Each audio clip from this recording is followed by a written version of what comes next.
Même si ma mère, c'était la dernière personne qui nous disait « Hey, viens me voir, là, j'ai besoin que tu viennes me voir. » là. Elle disait « Mais non, mais vis ta vie, mon garçon, tu sais, fais ce que tu as à faire. » Mais j'étais pas capable de m'enlever ce sentiment-là, tu sais, en sachant aussi que mon père était en train de perdre sa tête. Moi, j'ai dit, je suis qui, moi, pour dire pourquoi tu te laisses pas aller? C'est pas ma vie, c'est la sienne. Moi, je vais le suivre jusqu'à temps qu'il va vouloir. Il reste que cette façon-là de gérer son départ, elle m'aura montré, elle m'aura fait réfléchir, en fait, beaucoup sur ce que tu laisses. Parce qu'à un moment donné, ça devient ça. Ça devient ce que tu vas laisser. Puis qu'est-ce que tu veux laisser? Puis comment tu veux préserver les gens qui t'aiment d'avoir trop de peine?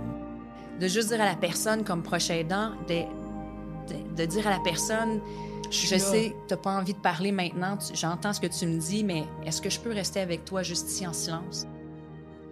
Bonjour, ici Marina Orsini qui vous souhaite la bienvenue à ce dernier épisode. C'est déjà la fin, 8e épisode du balado des proches aidants. Ça a été vite quand même, hein? Balado produit par l'Appui pour les proches aidants qui souhaitent améliorer la vie des personnes proches aidantes partout au Québec. Une cause qui, je l'ai souvent dit, me tient particulièrement à cœur, ayant été moi-même proche aidante de ma maman sur une période de presque 5 ans. Pour clôturer cette 3e saison, nous allons plonger dans une nouvelle thématique, celle du cancer. Grosse thématique, une maladie qui nous met face à l'inconnu, autant les proches aidants que la personne qui en est atteinte. Et nous irons à la rencontre de personnes qui composent et qui vivent avec cette maladie-là et avec ceux qui les entourent au quotidien. Il y a beaucoup de monde qui vivent ça au Québec, je veux le souligner. Et pour en parler, j'ai le plaisir d'accueillir le comédien Pierre-Paul Allain qui a été frappé de plein fouet par la maladie avec 3 membres de sa famille. Également André qui est proche aidante de son mari merveilleux, dit-elle. Aussi Marc Labrèche qui a accompagné la mère de ses 2 enfants, Fabienne, il y a de cela 18 ans. Et Marc a accepté de revenir sur cette période-là de sa vie. Et finalement, Valérie Hamel qui a travaillé pendant 15 ans à la Société canadienne du cancer. Bienvenue à ce 8e et dernier épisode du balado des proches aidants.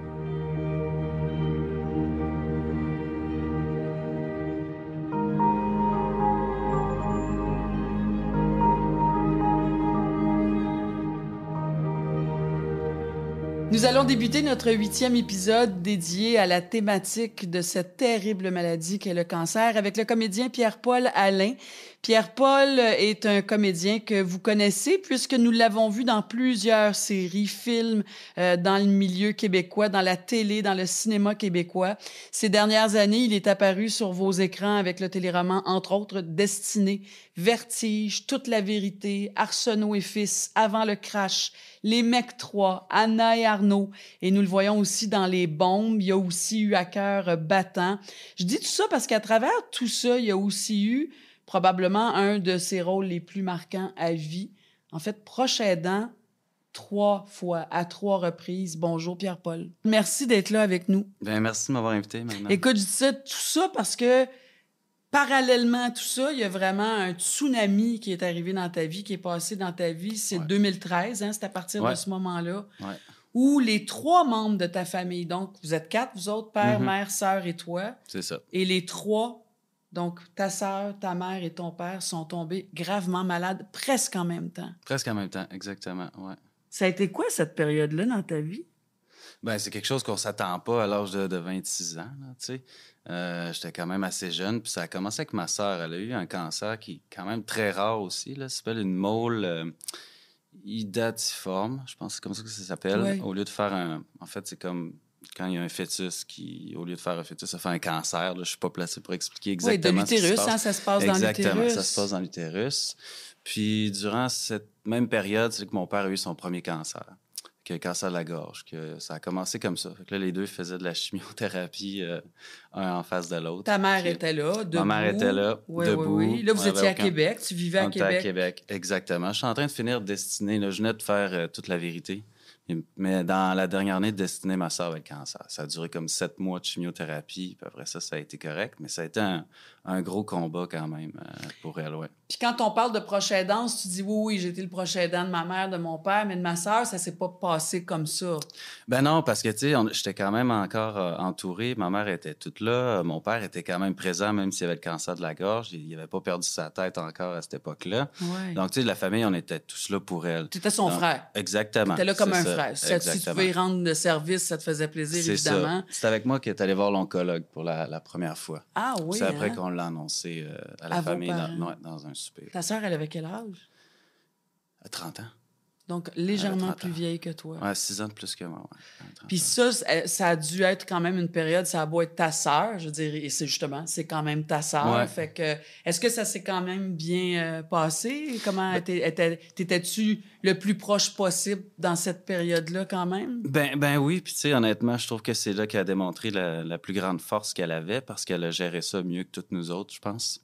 Elle était très calme, très positive. Je l'ai jamais vue être dépressive durant cette période-là. Fait qu'honnêtement, ça m'a beaucoup impressionné. Mais ça a duré 7 mois. Ils ont fait 3 protocoles. T'sais, ils ont commencé par un, après ça. Je me suis toujours demandé pourquoi vous avez pas juste fait le 3e protocole au lieu de faire 7 mois de chimiothérapie. Puis vers la fin, ben là, on a su, bon, finalement, ça avait fonctionné. Parce que les 2 autres protocoles avant, ces marqueurs tumoraux descendaient, mais ils remontaient tout le temps. On n'arrivait jamais à éliminer complètement la masse, tu sais.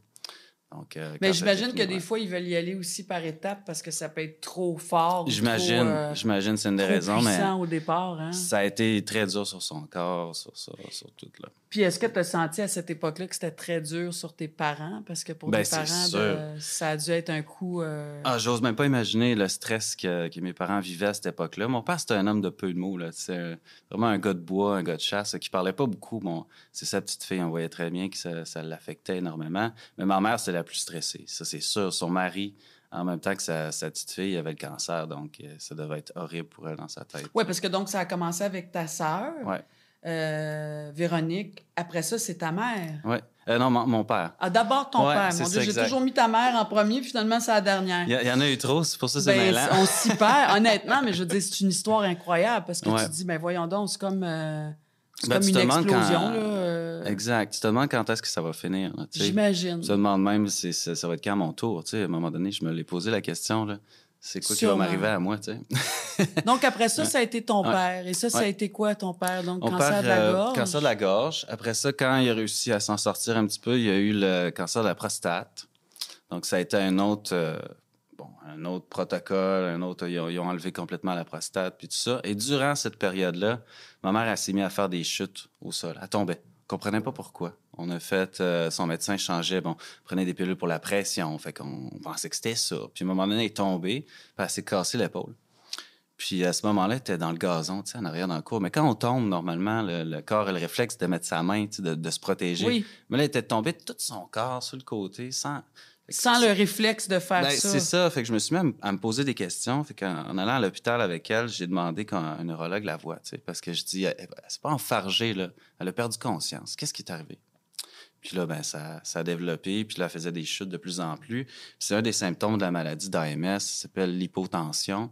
C'est un petit peu, je vais essayer de vulgariser ça, mais tu sais, le corps est très intelligent. Il sait quand on est debout, puis il sait quand on est assis, puis on est couché. Et quand on est debout, il faut donner un petit peu plus de pression pour que le sang monte jusqu'à la tête, tu sais. Donc, il est conscient de ça. Mais l'hypotension, c'est un petit peu ce réflexe-là qui n'existe plus. Donc, admettons, tu es assis à, je sais pas moi, 100 battements cardiaques. Mais quand tu te lèves debout, au lieu de s'ajuster pour que le sang monte jusqu'en haut, ta pression diminue. Fait que là, le corps est brillant, fait que ce qu'il fait, il t'envoie te faire perdre conscience pour que tu arrives au sol puis que là, la pression se rétablisse. Je veux juste préciser, AMS, c'est atrophie multisystématisée. Oui, merci de l'avoir dit pour moi. On compare ça souvent faussement, en fait, mais on fait des fois la comparaison avec le Parkinson. Oui, ils disent que c'est un Parkinson, mais atypique. Donc, ils soignent avec les mêmes médicaments que le Parkinson qu'on connaît, là, les gens qui shake. Oui. Fait que là, ta mère, elle a eu un diagnostic de ça. Exactement. Ça a pris du temps parce que c'est pas une maladie qu'on trouve le diagnostic via une prise de sang. C'est vraiment l'accumulation des symptômes qu'à un moment donné, on comprend que, il existe entre 2 maladies. Maladie de PSP, c'est paralysie supranucléaire progressive, excuse-moi, puis l'AMS. Donc, avec l'addition des symptômes, ils ont figuré que c'était la maladie d'AMS. Et puis là, ça a été vraiment plus le calvaire. Là. C'est là que ça a commencé. Parce que là, c'est ta mère qui tombait.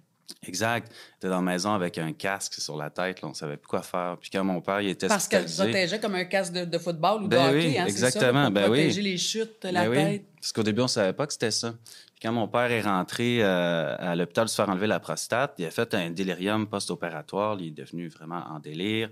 Ils ont décidé on peut pas le faire sortir de l'hôpital. Puis au moment qu'on allait le visiter, ma mère s'est effondrée dans l'hôpital. Donc là, ils ont fait... Mais là, t'avais-tu l'impression, des fois, en tant qu'acteur, en plus d'être dans un film de ta propre vie? Ah ouais. Honnêtement, oui. Je me demandais si c'était vrai tout ce qui se passait. Puis aujourd'hui, c'est sûr que ça c'est peut-être pas niaiseux de dire ça, mais je trouve que ça nourrit un acteur de vivre des choses comme ça.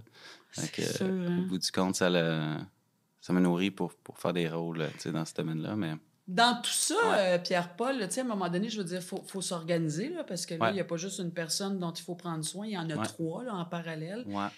Vous avez mis en place un genre de système, ta sœur et toi? Exact. Ma soeur puis moi, à ce moment-là, était en rémission, donc son cancer était correct. On a déménagé ensemble. Donc, à Québec, hein? Exactement. Oui. Ouais, j'étais à Québec, on a déménagé ensemble. Puis après ça, on faisait le relais. T'sais, elle a travaillé 40 heures semaine, elle avait un travail commun. Puis dans mon domaine, moi, l'acting, des fois, on le sait, il se passe plus rien, ça diminue. J'étais dans une période justement que j'avais moins de rôle. Il se passait pas grand-chose. Puis quand j'allais auditionner, d'après moi, je portais peut-être un petit côté ténébreux, mais ça fonctionnait pas. J'étais pas toute là du tout. Oui, c'est ça. Hein? Ouais, donc on a déménagé ensemble. Puis, c'est ça, on s'est mis à s'occuper d'eux le plus possible. Puis à un moment donné, tu sais, quand quelqu'un est dans cette situation-là, puis que toute sa tête, comme ma mère elle avait toute sa tête, était consciente qu'à un moment donné, elle aurait besoin de plus que ce qu'on pouvait y offrir à la maison. Tu sais, c'est une maladie que tu perds tes jambes, t'as plus la fonction de rien. Donc, ça prend un lève-patient, ça prend de l'équipement. Tu sais. Comment réagissait ta mère à travers tout ça, à travers sa propre maladie, son propre diagnostic, avec tout ce que ça amenait aussi, là? Je pense qu'au début, elle était dans le déni pas mal. Ouais. Tu sais, elle voulait continuer de vivre où ce qu'elle était. On avait trouvé un moyen que mon père et ma mère vivent ensemble, mais c'était vraiment pas... c'était très dangereux, tu sais, parce que les tout deux moment, avaient il parlait besoin quelque chose. d'assistance. Puis quand mon père est revenu de son cancer de la prostate, on s'est rendu compte que là, c'est le cerveau qui marchait plus tellement bien. Il était plus là mentalement, tu sais. Qu'on s'est mis à investiguer, puis c'est là qu'on a su qu'il était Alzheimer. Donc, les deux vivaient ensemble. Ma mère était un petit peu le cerveau de mon père, puis mon père était ses jambes, tu sais. Ils faisaient des commissions ensemble. Elle était le cerveau, lui, c'était les jambes. C'est bon quand même, ils se complétaient, là. Ils se complétaient jusqu'au bout, ouais. Puis à un moment donné, il a fallu que ma mère soit dans un centre, un CHSLD. Ouf, ça a été quoi? C'était ce qui est le plus dur. Tu sais, je vais tout le temps me souvenir de son regard quand elle est rentrée là, puis elle m'a dit « Sors-moi d'ici ». Puis j'ai essayé on a essayé avec ma soeur de trouver des options, mais c'était vraiment pas quelque chose de possible là, à cette époque-là. Là. On n'aurait pas pu l'emmener à la maison, puis en tout cas, c'était pas possible. Là. Vraiment, c'était trop dangereux. Fait que, bon, il y a ta sœur là, mais c'est toi qui m'intéresse plus, je dirais, mais tout ça, là, dans ta proche aidance, là, premièrement, est-ce qu'il y a eu une différence dans ta proche aidance avec ton père versus ta mère? Oui, totalement. C'était quoi cette différence-là? Avec ma mère, comment dire, elle avait encore le rôle de mère avec moi. Je pense que c'est quelque chose qui est important, même si la personne est malade puis qu'on est plus jeune. Tu sais, j'ai pas connu d'autres gens de mon âge vraiment qui avaient vécu ça. Mais ma mère, c'était une femme forte. Tu sais, elle a toujours poussé pour avoir ce qu'elle voulait. Puis pour elle, elle pensait quasiment qu'elle allait s'en sortir à cette époque-là. Donc, tu sais, elle avait vraiment toute sa tête. Donc, on avait des discussions jusqu'au moment où elle ne soit plus vraiment capable de parler. Là. C'est une maladie qui mène jusqu'à-là. Mais on avait encore des discussions. On parlait de mon père, elle me donnait des conseils sur ma vie, mes relations amoureuses, quoi que ce soit. Ça, pour toi, c'était important. Tu étais conscient de ça. Puis tu voulais volontairement garder ce lien-là avec ta mère. Puis parce que tu voulais qu'elle continue. Te sentir bien utile aussi. C'est ça. Donc, tu prenais beaucoup de ses conseils. Tu te confiais à elle. Exact. J'imagine que ça existait déjà, mais davantage. Oui, ça a été une façon, ça, pour toi, de rester bandés ensemble. Qu'elle n'ait pas toujours l'impression, parce que c'est une mentalité un petit peu... non, j'ai pas besoin de rien, tout est beau, vis ta vie. Mais c'est ça me permettait de faire sentir que moi, j'avais besoin d'elle aussi. Donc, ça a gardé la relation. Puis je pense que ça l'a aidé. Ça a gardé une certaine normalité, hein? Un minimum. Quand même. Puis avec ton père, c'était quoi cette relation-là? Là, encore aujourd'hui, mon père est toujours en vie. Là, c'est vraiment une relation... c'est comme si j'avais un garçon de 10 ans avec moi, là. Tu sais, Tu te sens toi, papa, là, Ouais. à ton tour, un peu, là. ouais, vraiment. Puis c'est beaucoup dans l'humour que je réussis à passer des belles journées avec. Ça marche, l'humour. Ça marche. Il me reconnaît encore, mais tu sais, il sait pas qu'il faut qu'il mange avec une fourchette ou avec une cuillère son repas, là. Tu sais, c'est vraiment une maladie qui est spéciale, là. C'est un champion de tir à l'arc, mon père, champion provincial. Puis l'été passé, il peut plus écrire rien de ça. Mais l'été passé, j'essaie beaucoup de stimuler sa tête. Tu sais, quand on se voit, je fais des petites tests, je pose des questions, j'essaie de le garder, tu sais, du mieux que je peux. Puis j'y ai refait tirer à l'arc. Tout le monde me trouverait fou de faire ça, là. Mais ouais, j'ai senti... Ça a marché? Ça a marché. Ah, ça m'étonne pas. Tu vois, ça, c'est des références parce que c'est beaucoup le passé, souvent dans l'Alzheimer, hein, mais c'est comme des chansons. Ils vont connaître toutes les paroles des chansons. C'est une mémoire qui ne bouge pas. Et ça, ton père, c'était vraiment gravé. Il l'a gardé. Lui. Ben oui, c'est ça. Tu sais, au début, j'ai tout filmé, là. Au début, il savait même pas que c'était un arc puis une flèche, là. Au début, il comprenait pas. J'ai filmé cette étape-là. Puis après, peut-être une demi-heure, une heure à y expliquer. Tu sais, son nom est écrit sur l'arc, là. Il est fait pour lui. Je dis, regarde, c'est ton nom, passe à toi. T'es capable de faire ça. Puis à un moment donné, là, il y a un déclic qui s'est fait. Il a pris la flèche puis il a tiré comme il faisait tout le temps. T'as-tu eu le sentiment que tu retrouvais ton père dans cet instant précis-là? C'est un petit peu... c'est sûr que c'est un petit peu... Pas juste pour lui, mais pour moi, dans le sens qu'on revivait, c'est lui qui m'a montré à tirer à l'arc. Je dis, regarde, tu me l'as montré, je vais te le remontrer comment faire. Fait qu'on on a partagé ce moment-là, puis c'était vraiment le fun, parce que l'Alzheimer, t'es pas tout le temps inconscient. Il y a des moments où t'es conscient de ce qui se passe. Ouais. Puis à ce moment-là, ben là, ils peuvent développer de l'anxiété, ils peuvent... Tu te demandes, là, si à un moment donné, toi, dans ta mémoire du passé, tu vivais au Lac-Beauport, t'as ta maison, puis là, tu oublies cet espace-temps-là, puis à un moment donné, ça revient. Bien, souvent, ça crée de l'agressivité, ça crée de l'anxiété, ça crée de... Parce que c'est de la confusion, ça insécurise. Ben oui, ils comprennent pas ce qui se passe. Puis mon père, c'est un gars qui s'est jamais trop fait dire quoi faire. Là, il a toujours fait ses choses par lui-même. Fait que de se faire dire comment agir, les règlements, puis ci, puis ça, ben c'est quelque chose de difficile. On ne disait pas quoi faire, là. Non, c'est pas tant. Puis à Paul, à la lumière de ce que tu dis, je trouve que ce qu'on ressent beaucoup, c'est que...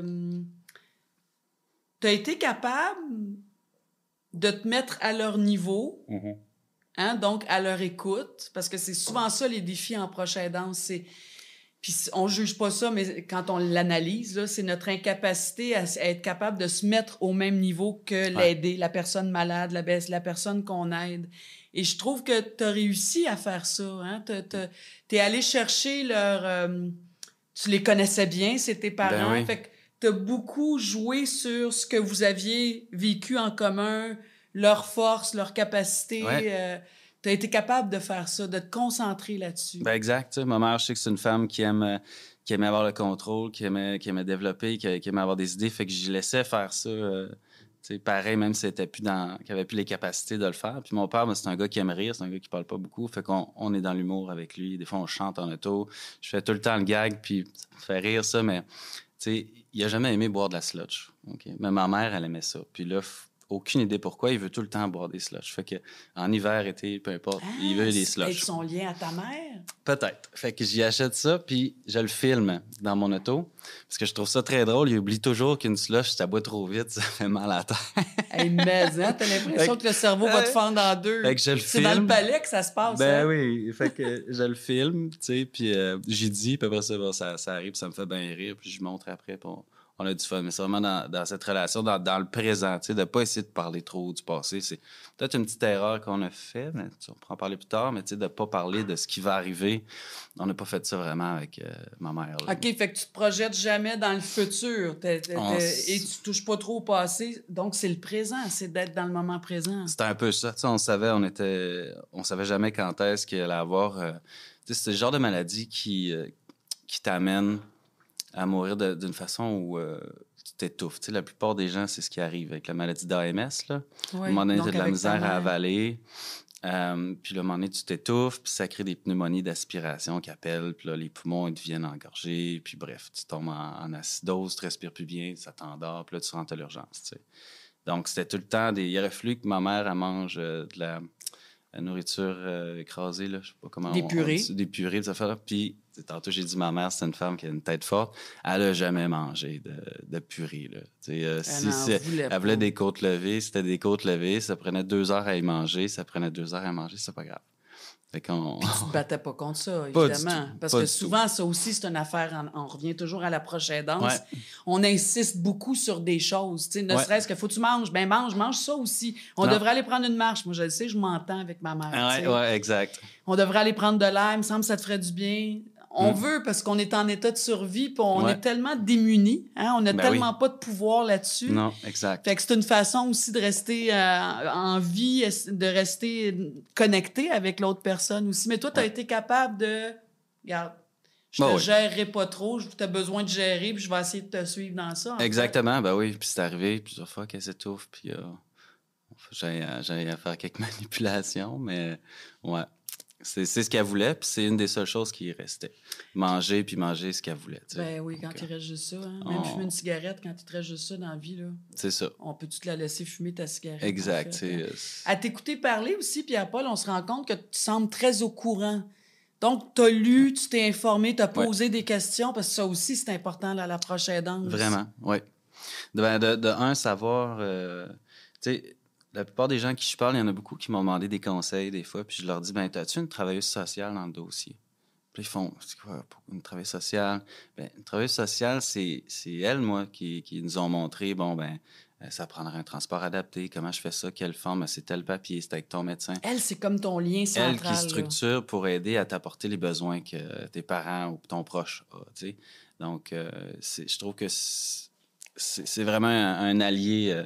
assez incroyable d'avoir. Faut avoir une travailleuse sociale dans le dossier quand ça commence à arriver. Donc, travailleuse sociale, ça, c'est un titre. Travailleuse, c'est un mot moi, je dis travailleuse parce que c'est une femme, là, mais oui, quelqu'un qui là. travaille socialement, là, des fois, on va dire aussi des infirmières pivots. Oui, Hein? aussi. Le monde pivot, là, c'est eux autres qui sont en lien avec tout le monde. Après un cancer et tout ça, ouais. Oui. Ouais, c'est important. Tu sais, au début, on espère, on est dans le déni, tu sais, on n'a pas besoin de ça, on va aller jusque-là, on pousse le bouchon jusqu'au bout, mais à un moment donné, il vient un temps qu'il faut que tu prennes une décision. Puis là, ben, si tu n'as pas prévu tes choses, comme si j'avais de quoi faire avant, mais au moment que j'ai vu les symptômes de ma mère, j'aurais déjà trouvé un endroit où elle peut aller, puis je l'aurais mis sur une liste d'attente pour qu'elle soit dans un endroit qu'elle veut. Fait que ce que je comprends, c'est qu'il y a des choses que tu n'as pas fait ou que tu n'as pas pu faire parce que tu le savais pas. Je le savais pas. Tu n'étais pas informé. Je savais pas, moi, que pour rentrer dans un centre, c'est peut-être naïf de ma part, mais je savais pas que des fois, il y a des listes d'attente de 2-3 ans. Tu sais. C'est pas naïf, je veux dire, c'est pas ta réalité de vie. Fait que tu le sais pas. Exact. Puis qu'est-ce qui se passe quand quelqu'un rentre à l'hôpital puis que le médecin dit il n'y a aucune chance qu'elle retourne chez elle, c'est trop dangereux, elle peut se tuer, là, tu sais. Ben, il trouve une place, puis il trouve la place la plus rapide qu'il y a dans un centre, puis tu choisis pas, là. Tu te retrouves dans cette place-là que tu n'as pas choisie. Puis après ça, ben, tu dis, bon, ben, je vais essayer d'appliquer à un autre endroit pour... Mais... Puis des fois, je te dirais, là, tu dis, des fois, on choisit pas, là. Ouais. Mais des fois, là, premièrement, écrire sur une feuille toutes les questions qu'on se pose, là. Ouais. Tu sais, si on parle à notre intervenant social, là, ou si on... Peu importe notre infirmière pivot, on devrait se faire une liste de questions. Ah, vraiment? Des remarques que tu as fait ça ce matin, c'est-tu normal? Il est arrivé telle affaire, c'est-tu normal? Là, je me demandais, je pourrais-tu faire ci, ça? Puis très souvent, là, parce qu'il faut poser des questions, on a peur de poser des questions. Ben oui, on a peur de poser des questions. Je pense qu'on est comme dans la vieille mentalité qu'à l'époque, là, il y a 50 ans, là, un médecin, c'était le bon Dieu devant toi, puis tu faisais juste répondre oui, puis tu faisais juste faire ce qu'il te disait. Ouais. C'est plus ça, notre système de santé. Moi, je l'ai vécu avec ma mère, puis chaque fois, les médecins disaient « Vous êtes tellement précieux, on forme une équipe. » Oui. L'aidant là, ou la famille qui accompagne la personne malade, là, les médecins, les infirmières, ils veulent former une équipe avec vous parce que on est les mieux placés. On vit avec ces gens-là à tous les jours. Fait qu'on les voit vivre, on les voit évoluer, on les voit diminuer, on les voit dans leurs besoins, dans leurs bonnes affaires, dans le moins bon. Faut jamais oublier les bonnes affaires. Aujourd'hui, elle a tout mangé. Oui. Puis eux autres, ils veulent former une équipe avec nous. C'est tout ce qu'ils souhaitent parce que ça leur sauve beaucoup de temps. Ben énormément. Et en sauvant du temps, ça sauve beaucoup d'argent à l'État aussi, parce qu'il y a des tests qu'on n'a pas besoin de faire, parce qu'ils ont du feedback, comme on dit, de nous aussi. Fait que ça, il faut arrêter d'avoir peur de dire, de poser des questions. C'est une clé vraiment importante. Toi aussi, tu l'as remarqué. Ah, ben absolument. J'en posais vraiment beaucoup de question parce que, de un, ma mère, à un moment donné, n'était plus capable de s'exprimer. Donc, si on allait voir le neurologue, c'est pas elle qui parlait, là. C'est moi qui parlais. Il est arrivé ça, elle a pris telle dose de médicaments. Tout ça, depuis qu'elle a pris ça, je trouve que ça va moins bien. Tu sais, on prenait des notes, nous, de ce qui se passait. On était aussi en équipe avec les gens du CHSLD, tu sais, avec son infirmière. Tu changeais. Ouais.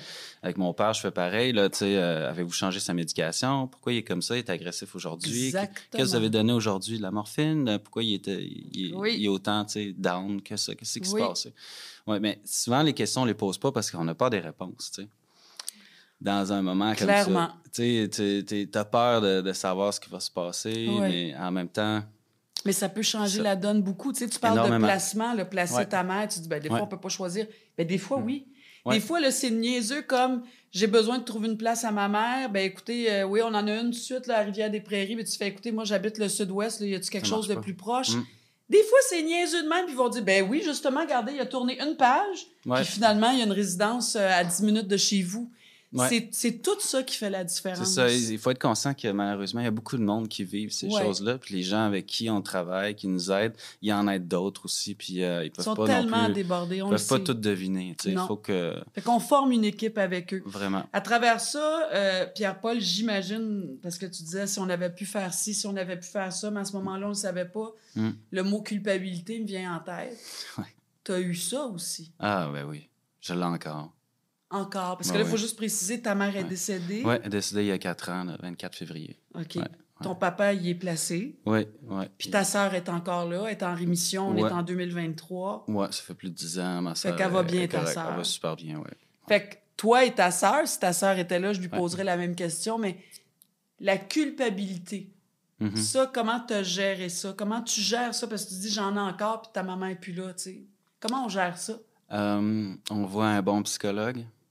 C'est excellent. Honnêtement, Ouais. à un moment donné, c'est quelque chose d'important parce que, tu sais, j'ai toujours été un peu le genre de personne à qui on venait se confier, toujours eu quand Une même bonne des bons oreille. conseils, puis c'est une bonne oreille, mais à un moment donné, quand ça se présente à toi, puis que ça fait juste continuer, Ben, c'est ça tout autour de s'accumule, toi, ça fait juste s'accumuler. À un moment donné, il faut que tu te rendes compte que, tu sais, d'aller voir un psychologue, d'aller voir un intervenant social, peu importe, qui va t'aider à juste décortiquer un peu ce qui se passe, puis te donner des outils, ça aide là, à se comprendre. Parce que sinon, c'est clair qu'à un moment donné, c'est sûr que tu t'en vas vers des visions noires. Là, tu sais, tu peux pas... tu sais, C'est c'est toi qui peux culpabilisant. sombrer. Ben oui, parce que, tu sais, de la manière... Ça dépend comment tu as été élevé. Tu sais, nous, on a eu une bonne famille. Mes parents, ils ont été aimants avec nous autres. Fait que c'est normal. C'est comme normal pour nous d'avoir fait ça avec eux autres. Mais quand tu sais, ma mère était 100% là mentalement, mais quand il faisait 30 degrés dehors, il faisait 25 degrés dehors, il faisait beau, c'était, mettons, ma seule journée de congé ou... ben, j'étais tout le temps tiraillé entre est-ce que je vais chercher ma mère pour la faire sortir pour qu'elle passe une belle journée ou je vais voir des amis, tu sais. Dans un parc avec une bière, puis juste chiller, puis juste décrocher Exact. de la vie, là. Exact, puis je culpabilisais pour ça. Même si ma mère, c'était la dernière personne qui nous disait « Hey, viens me voir, là, j'ai besoin que tu viennes me voir, là. » Elle était « Mais non, mais vis ta vie, mon garçon, tu sais, fais ce que tu as à faire. » Mais j'étais pas capable de m'enlever ce sentiment-là, tu sais, en Ouais. sachant aussi que mon père était en train de perdre sa tête. Fait que, tu sais, il y a un bout, il y avait un transport pour les deux, chaque jour. Le transport allait chercher mon père, il l'amenait au centre. Puis du centre, il y avait un autre transport qui les amenait les deux, mettons, chez Walmart ou peu importe où, Ouais. là, qui allait faire des petites commissions ensemble. Fait que, tu sais, on orchestrait ça pour qu'ils se voient tout le temps. Faut toujours orchestrer, oui. Fait que en ayant fait ça, ben là, ça libérait un petit peu. Je savais qu'elle n'était pas toute seule, tu sais. Au moins, elle était avec mon père, au moins, t'es jeune, ma mère, 65 ans pour décéder. Fait qu'au centre, là, elle n'avait pas de discussion avec personne vraiment, à part les infirmiers, infirmières ou les gens qui s'occupaient d'elle. Mais sinon, les autres gens qui étaient là, il n'y avait pas moyen d'avoir de discussion vraiment, tu sais. Donc, on pourrait dire que tu as aussi, donc, après, puis peut-être encore aujourd'hui, tu vas te chercher de l'aide pour décortiquer tout ça, puis mettre les choses à leur place, puis donc, il faut prendre soin de soi aussi. Ben, absolument. Puis souvent, on se dit, ah, ben, je m'occuperai de moi après, tu sais. Puis on a souvent entendu ça, je vais m'occuper de moi après. Puis c'est juste que quand tu es dans ce tourbillon-là, tu as l'impression que tout va bien quand même personnellement parce que tu continues à faire tes affaires, tu donnes ton énergie, On tu es là. fonctionne. T'es là, mais quand ça arrête, tu sais, on pense que ça va se passer de telle manière pour être capable de se remonter, mais on peut pas savoir exactement ce que ça fait puis comment on le vit après si on l'a jamais vécu. Mais la seule chose qu'on peut faire, c'est d'essayer de se prévoir un petit peu d'avance. Tu sais. Moi, ma mère, Pierre-Paul, ça va faire en juillet 10 ans que ma mère est décédée. Puis je peux te dire que les 5 premières années, là, j'étais tellement fatiguée après son décès. Là. Ouais. Puis des fois, avec le recul, puis je veux te poser la question, évidemment, des fois, je me dis, comment j'ai fait pour vivre ça? Ouais. Moi, j'avais un enfant jeune, j'avais 2 quotidiennes, Ouf. radio et Ben oui. télé, et j'avais une mère malade que Incroyable. je gérais une chance. Je dis toujours, mes 3 tantes ont été là, ses sœurs Mais oui. ont été très présentes. Mais moi, ça m'a pris 5 ans à me remettre. Là. Ça va faire 10 ans. Les 5 premières années, là, j'ai eu une fatigue. Puis c'est tout inconscient, hein, parce qu'on est en mode survie, on est jeune, on est capable. Ouais. As-tu ça, toi? Parce que là, toi, ça fait comme 4 ans. C'est 2019, ta mère. Quand même, là, tu sens-tu que tu as traîné ça ou que tu traînes encore ça? Ah ben, c'est sûr que oui. Là, c'est facile de se remettre dans un état où ça va pas bien. Tu sais.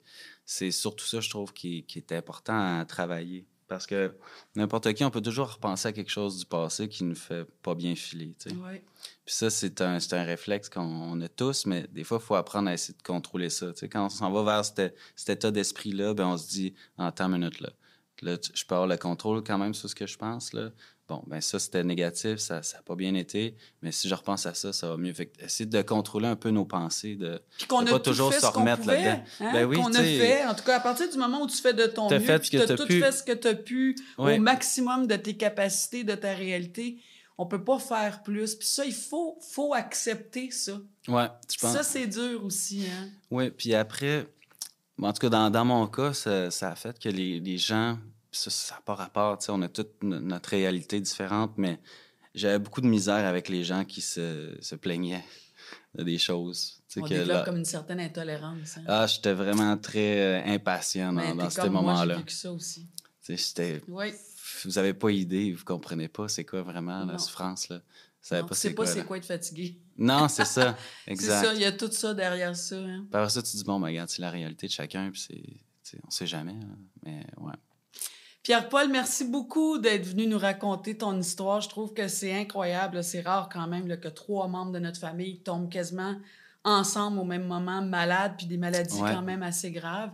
Ouais. Continue de prendre soin de toi. Merci. Ben oui, puis on est 2 acteurs, on va peut-être se croiser dans le métier. Ça un serait moment bien le donné. fun. Ben oui, là, ça a recommencé, ça va bien. Merveilleux. Ouais. Ben bonne route à toi. Merci beaucoup. Merci.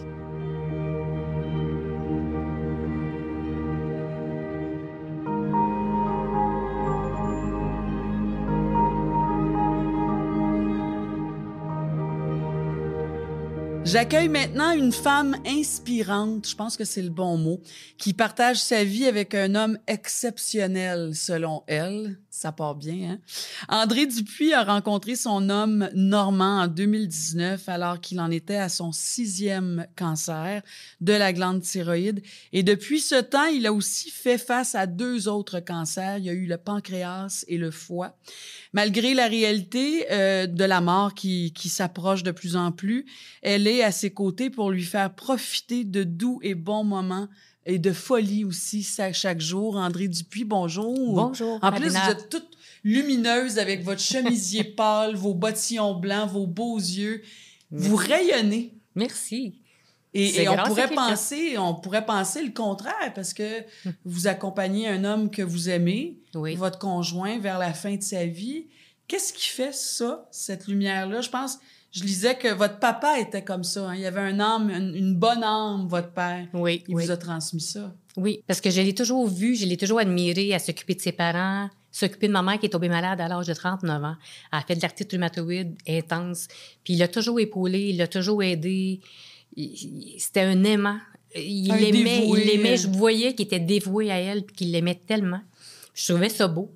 Ouais. Puis moi aussi, ça me touchait parce que j'étais moi aussi aidante parce que je voulais l'aider, ma mère aussi. Ouais. Fait que je voyais que j'avais la même capacité. Je l'ai faite avec mon grand-père, je l'ai faite avec plusieurs personnes. Oui. Vous l'avez fait d'ailleurs parce qu'en 2005, vous formez un premier couple. Oui. Hein, votre mari de l'époque, Lauréat, c'est son Oui, nom. c'est ça. Donc, votre conjoint, pendant une période de 24 ans, qui était très malade, il est décédé, en fait. Et c'est dans cette période-là que vous avez rencontré Normand. Oui, effectivement. J'étais au CHUM. Je suis allée... Mon conjoint est rentré à ce moment-là le 4 mai. Puis j'ai ressorti le 24 mai avec lui. J'étais là jour et nuit parce qu'il était après paralysé. Puis lui, il voulait pas marcher. Il voulait qu'il marche, qu'il disait. Alors, on est arrivé au CHUM, puis il y a un médecin qui l'a opéré dans la colonne, mais il ne savait pas à quel moment il était pour pouvoir marcher ou remarcher, parce qu'il avait commencé beaucoup à paralyser. L'opération s'est super bien déroulée, et après, ben moi, je faisais faire sa physio 3 fois par jour, tout ça. Une semaine après, son médecin qui était pour sa maladie est arrivé. Puis il a dit, si j'arrêtais là, tu ne t'aurais pas fait opérer parce qu'il n'y a plus aucun traitement possible. Fait que là, j'ai dit, le cancer a gagné. Il a dit oui. Fait que là, moi, je suis sortie de la chambre. Donc, parce que je voulais pas pas y montrer les émotions parce que j'ai toujours été forte, rire, puis dire ça, c'est en arrière, ça passe en arrière. Là, je voulais pas être vulnérable. Je suis sortie dehors de la chambre. Puis quand je suis sortie dehors de la chambre, là, j'ai eu quelques larmes et j'ai vu Normand apparaître dans sa porte. Donc, Normand, il était là, lui, parce qu'il était malade. Il s'était fait opérer 2 jours auparavant. Puis là, il était debout avec sa patte à terre, avec ses petits yeux pleins d'eau, puis il me dit « ça va pas ». Lui, c'était un cancer de la glande thyroïde. À ce moment-là, c'était la glande thyroïde. Ouais. Il était revenu de croisière, de son travail de croisière, pour venir se faire opérer pour la glande thyroïde, parce que le cancer était revenu. Donc, lui était patient. Il était patient. Vous êtes une conjointe. Juste à côté de moi. Dans le corridor. Oui. Il s'approche de vous. Puis là, il me dit ça. Puis là, je fais comme, ben voyons. J'ai dit, non, ça va. Il dit, non, ça va pas. Alors, j'ai commencé un petit peu à conter mon histoire. Puis là, il est tombé comme ému. Puis là, j'ai dit, non, c'est correct. Je retourne dans la chambre. Fait que là, je suis retournée dans la chambre. Parenthèse, par exemple. Normand, à cette époque-là de sa vie, lui, il accompagnait des enfants. Il l'a accompagné avant. C'est ça. Oui, il connaissait ce milieu-là d'accompagnement. C'est une personne extrêmement sensible, beaucoup à l'écoute. Hein? C'est quelqu'un qui a traité, qui a soigné aussi dans sa vie. Ah oui, il a emmené 40 enfants en fin de vie. Parce que quelqu'un, il avait demandé, il y avait un organisme, puis Normand a fait au moins, je sais pas comment, de conférences devant au moins 300 000 personnes.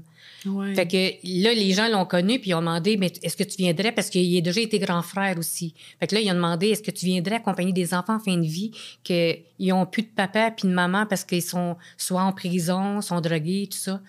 Puis là, ils vivent ça tout seuls. Fait que Normand, il a dit oui, je vais y aller. Fait que lui, même s'il était lui-même très malade, il est hospitalisé carrément. Souvent. Son élan, sa bonté, sa proche aidance naturelle, même dans ça, il était encore très sensible à tout ça. C'est ce que vous avez vécu avec lui. Oui.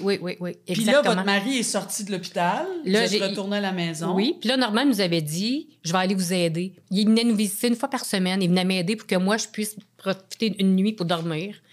Lui, c'est lui qui s'occupait de l'auréole à la nuit. Moi, j'allais dormir en bas parce que si je restais en haut, aussitôt que je l'entendais bouger, je me levais. Fait que lui, c'est vraiment quoi, un ange qui est arrivé dans votre vie? C'est un ange. Normand, c'est un ange. Quand on apprend à connaître, à le rencontrer, on veut faire partie de sa vie. Ah oui. Chaque personne qui rencontre Normand, il veut plus qu'il sorte de leur vie. Il veut le garder comme ami. C'est épouvantable. Et là, donc, il y a une amitié qui s'est installée entre vous. Vous, votre mari et Normand. Oui, un trio, là. Puis, c'est ça. Puis là, votre mari est décédé. Oui. Si on fait la ligne du temps, là, quelques années après, quelques mois? Non, quelques mois. Il est décédé 2 mois, 1 semaine après. Là, il y avait une grande amitié, mais il y a comme des émotions puis des sentiments plus grands que l'amitié, donc des émotions amoureuses. Il y a des choses qui sont développées par après. Oui. Puis, il m'a aidé à passer au travers de ce deuil-là aussi.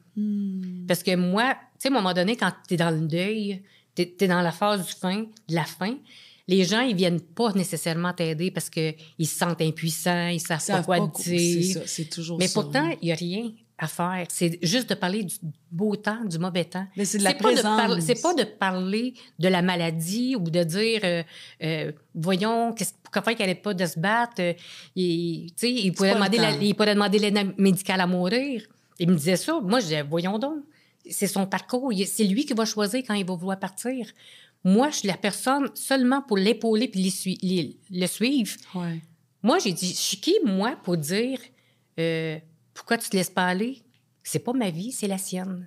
Moi, je vais le suivre jusqu'à temps qu'il va vouloir. Puis vous, dans cette période-là, André, vous étiez donc proche aidante, vous étiez conjointe et proche aidante. Puis comment vous avez vécu ça? Si on enlève Normand, là, juste dans votre réalité à vous de proche aidante? Un gros 4 ans, ça a été difficile, mais je travaillais quand même. Je m'occupais de lui jour et nuit. Vous étiez bien organisé? Avez-vous eu des recours à des services? À la fin, j'ai eu des recours à des services avec le CLSC. Oui. Ils pouvaient venir à la maison, les médecins. Oui. Quand c'est à la fin de vie, ils disent palliatif. Là, au moment de palliatif, là, les médecins viennent à la maison, les infirmières. Tu peux avoir des temps de garde, des choses comme ça. Oui, des moments de répit. Des moments de répit, c'est ça. Vous aviez déjà été proche aidante, puis vous êtes tombée amoureuse d'un homme qui allait possiblement, probablement arriver à la fin de sa vie. Pourquoi avoir voulu vivre ça à nouveau? Bien, c'est à cause de Normand. L'être qu'il est, la personne qu'il est. Il est inspirant. Puis lui, il me le disait même, « Pourquoi tu veux être avec moi? » Tu sais, des fois, je file pas, je t'appelle dans la nuit, puis c'est pas grave, ça me fait plaisir, je suis contente de t'aider. Tu m'as aidé, mais je suis contente de t'aider, je suis contente de t'appuyer là-dedans. Je te laisserai pas, je te lâcherai pas, c'est sûr et certain. Ça me fait du bien. Donner, je reçois en même temps. Mais si je me permets, oui, c'est l'amour, mais si je peux me permettre, parce que je la connais, votre histoire, il vous a aidé à vous retrouver, vous, comme individu, comme être humain, comme femme aussi, Normand. Oui. Ça, c'est quelque chose que vous aviez perdu au fil du temps. Fait que c'était plus que de la proche aidance. Oui, c'était de l'amour, évidemment, mais cette force-là qui vous unifiait, qui vous unissait, en fait, c'est le bon mot, c'était aussi cet échange. Il y avait une connexion entre vous. Cet homme-là vous a apporté des choses que vous aviez pas ou vous aviez pu dans votre vie. Êtes-vous capable de nommer ça? C'était quoi, ça? Bien, j'ai l'impression que Normand, c'est mon miroir. Puis j'avais perdu cette joie de vivre-là que j'avais, mes folies, puis tout ça. Parce que lui, il l'avait, malgré la maladie. Malgré la maladie, il l'avait. Il avait le goût de vivre, il avait les folies, il avait le goût de voir plein de choses encore. Puis moi, je m'étais comme mis de côté. Puis, on s'éteint. On s'éteint. Hein? On se donne, puis on se retrouve plus. Ouais. Puis là, à un moment donné, tu te dis, bon, ben là, il vient comme de la colère un peu. Parce que tu te dis, mais pourquoi faire qu'ils m'ont pas aidé? Ou ben non, des fois, tu te dis, pourquoi faire je me suis fait juger? Pourquoi ça? Oh oui, mais lui, pas toujours des voyages. Lui, il me disait, André, sois bonne avec les gens. Sois bonne. Je m'en allais travailler, puis il me disait, André, passe une belle journée, sois bonne avec tes amis au travail. Il me donnait une force, puis il me donnait, c'est vrai, c'est l'amour, c'est l'amour. Il m'a fait ça, puis il m'a fait retrouver la personne que je suis, la petite enfant qui voulait aider tout le monde, qui riait, puis qui faisait des folies. Vous aviez perdu ça au fil du temps. Oui. Ouais. Puis c'est beau parce que vous dites, il me voyait. Oui. Hein? Il me voyait. Il m'a vu. Oui. Il m'a vu. Oui. Il m'a vu. Il m'a vu. Si on avait à comparer votre première expérience de proche aidante avec Lauréat, oui. et là, votre deuxième expérience avec Normand. C'est différent. Je vois vos yeux qui brillent, là. Deux hommes. C'est deux hommes différents, justement. Une personne qui ne parle pas. La première, c'est une personne qui ne parlait pas, qui disait pas ses sentiments de peur ou de ci ou de ça. Il était moins en contact avec l'intérieur de ce qui se passait. C'est ça. Il n'était pas capable de communiquer. Ouais. Normand, il communique. Il dit s'il ne file pas. Il parle ouvertement. Fait que c'est facile. Avec lui, ça coule bien, tu sais. Ouais. L'autre, Lauréat, c'était différent. C'était pas la même c'était pas le même amour. Puis là, Normand, ben c'est comme, on est deux êtres seuls. On n'a pas d'attache en arrière, tu sais. On n'a pas eu jamais de femme, on n'a pas eu... Ben moi, j'en avais eu un conjoint, mais tu sais, il n'y avait pas rien en arrière, il n'y avait pas d'enfant, il n'y avait rien. Alors, c'était juste notre amour à nous deux. Notre cocon, dans le fond, le petit cocon. C'est ça fait que vous avez c'est comme je me sentais sa priorité, là, sa grande amour. C'est comme ça que vous vous sentez, en fait. Vous êtes la priorité de sa vie. Oui. Comment il va au moment où on se parle, là en ce moment, Normand, là, à cette heure-là? Normand, il commence à être fatigué. Ouais. Il y a de la douleur, il commence à être fatigué. Beaucoup de médication, j'imagine? Oui, on a monté la médication. Là, il y a de la misère un petit peu avec... pas la compréhension, mais il y a de la misère à gérer ces choses, là, à mettre de l'ordre des fois. Là, il me demande, ben là, c'est quoi qu'on fait aujourd'hui, là? Là, je peux lui dire, parce qu'il va me le demander. C'est quoi que tu avais décidé? Parce qu'il faut que je gère un petit peu. Là, ben oui, ben il compte sur vous, évidemment. Oui, puis sa ça fait médication. combien d'années là, que vous êtes ensemble? Ça fait 3 ans et demi qu'on est ensemble, mais ça fait presque 4 ans qu'on se connaît. Comment on se prépare, André, au départ de quelqu'un qu'on aime?